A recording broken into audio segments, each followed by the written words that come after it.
Salam sejahtera, nama saya Gawai Singh, pelajar tahun 3 Antropologi dan Sosiologi dari Fakulti Sains Sosial dan Kemanusiaan. Tajuk yang saya akan membincangkan hari ini adalah makna perkahwinan daripada perspektif wanita Cina yang melewatkan perkahwinan. Baik, saya akan menerangkan tentang latar belakang kajian. Perkahwinan merupakan pembentukan satu ikatan yang syah bagi dua individu yang bersatu sebagai suami isteri dalam membina keluarga yang bahagia. Dalam masyarakat Cina, perkhidmat perkahwinan merupakan titik tolak yang membawa perubahan besar dalam kehidupan mereka. Perkahwinan penting untuk mengekalkan institusi keluarga dan melaluinya keturunan nenek moyang dapat diteruskan daripada generasi kepada generasi yang lain.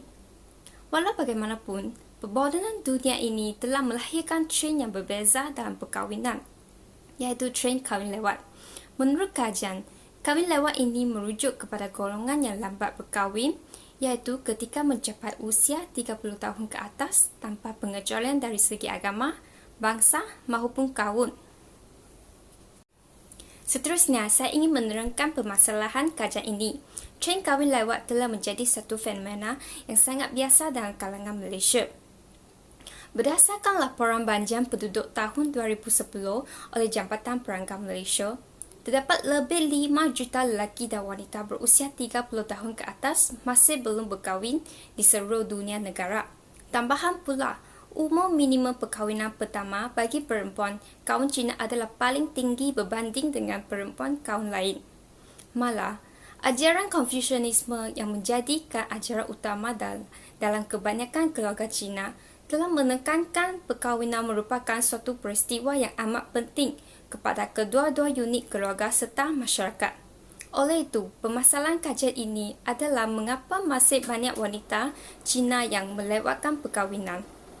Sekiranya perkahwinan merupakan perkara yang sangat penting dan signifikan dalam tradisi masyarakat Cina.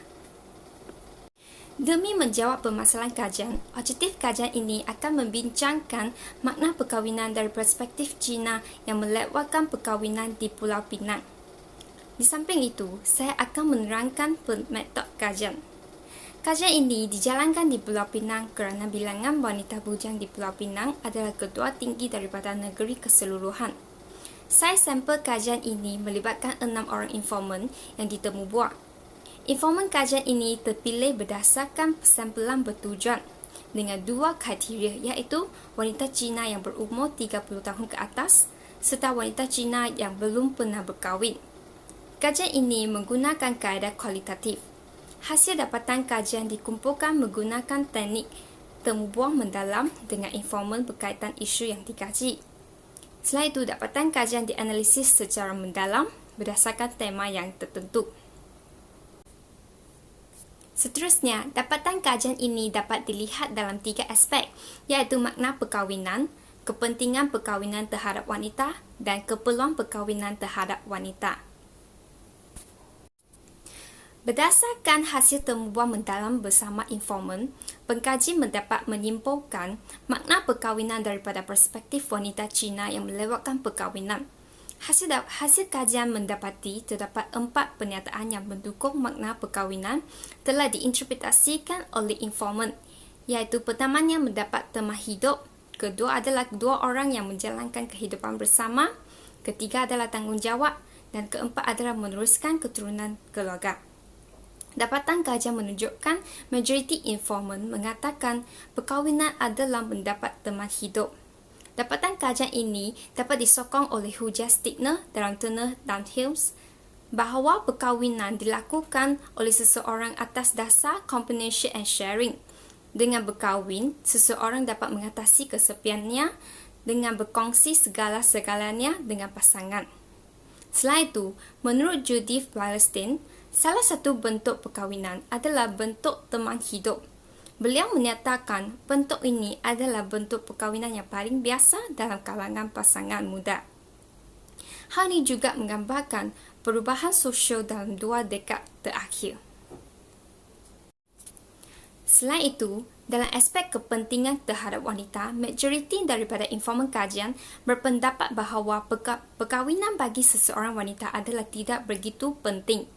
Pengkaji mendapati bahawa mereka berasa perkahwinan tidak begitu penting adalah disebabkan mereka masih tidak menemui cara yang sesuai.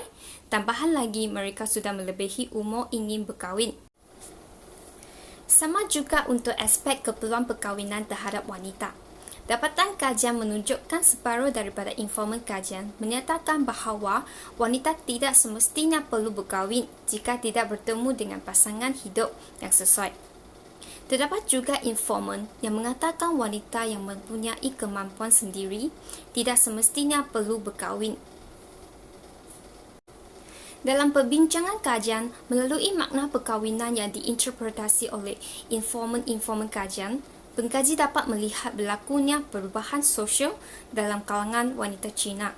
Menurut Prof. Sarah Somadian, perubahan sosial adalah perubahan yang terjadi pada lembaga-lembaga kemasyarakatan di dalam suatu masyarakat yang mempengaruhi sistem sosialnya, termasuk di dalamnya nilai-nilai, sikap-sikap dan pola-pola perilakunya di antara kelompok dalam masyarakat. Selain itu, Kingsley Davis memberikan definisi perubahan sosial adalah sebagai perubahan yang terjadi pada struktur dan fungsi masyarakat. Contohnya, nilai yang diterima dalam masyarakat Cina ialah apabila seseorang mencapai usia yang tertentu dan memenuhi syarat-syarat tertentu, maka orang itu harus berkahwin. Maka, wanita Cina sekarang berasa mereka tidak semestinya perlu berkahwin walaupun telah mencapai usia yang tertentu. Fungsi perkahwinan juga berubah daripada untuk meneruskan keturunan nenek moyang menjadi sebagai perkahwinan adalah untuk mendapat teman hidup sahaja. Dengan ini, pengkaji dapat melihat dengan jelas berlakunya perubahan sosial dalam perkahwinan masyarakat Cina. Makna perkahwinan secara tradisinya adalah lebih bersifat kolektivisme, iaitu memberi tumpuan kepada maklumat kumpulan dan fokus kepada apa yang terbaik untuk kumpulan kolektif dan hubungan peribadi. Contohnya, dalam masyarakat kuno Cina, makna perkahwinan adalah untuk mengekalkan institusi keluarga. Manakala dalam masyarakat moden sekarang, perkahwinan telah menjadi lebih bersifat individualisme yang menekankan kepada maklumat individu dan hak-hak individu, iaitu makna perkahwinan telah berubah kepada hanya untuk mendapatkan teman hidup dan juga merupakan kehidupan bersama antara dua orang sahaja dan bukan untuk masyarakat.